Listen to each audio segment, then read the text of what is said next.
ನಾನು ಈಗ ಮಾತಾಡಲ್ಲ. ಲೆಟ್ ಮೀ ನನಗೆ ಕಂಪ್ಲೀಟ್ ಇನ್ನು ನನಗೆ ಇವತ್ತವರೆಗೂ ನನಗೆ ರೆಸಿಗ್ನೇಷನ್ ತಲುಪಿಲ್ಲ. ಕಾಂಗ್ರೆಸ್ ಅಧ್ಯಕ್ಷನಾಗಿ ರೆಸಿಗ್ನೇಷನ್ ತಲುಪಿಲ್ಲ. ನಾನು ಕಾಂಗ್ರೆಸ್ ಅಧ್ಯಕ್ಷನಾಗಿ ಬಿ ಫಾರ್ಮ್ ಅವ್ರಿಗೆ ಬರೆದು ಕೊಟ್ಟಿದ್ದೆ. ನನಗೆ ಈಗ ಗಳಿಕೆ ನಾನು ಕಾಂಗ್ರೆಸ್ ಕಚೇರಿಯಲ್ಲೇ ಹೇಳ್ತಾ ಇದ್ದೀನಿ, ನನಗೆ ರೆಸಿಗ್ನೇಷನ್ ಇನ್ನೂ ತಲುಪಿಲ್ಲ. ಇಮೇಲ್ ಅಲ್ಲಿ ಕಳಿಸಿದ್ದೀವಿ ಅಂತ ಹೇಳಿ ನನಗಿನ್ನ ಬಂದಿಲ್ಲ.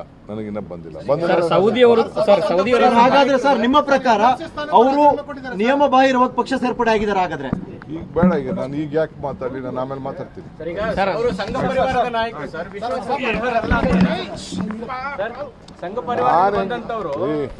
ಯಾಕೆ ನೀವು ಎಲ್ಲರ ಮೇಲೂ ನೀವು ಈ ತರ ಮಾತಾಡ್ತೀರಾ?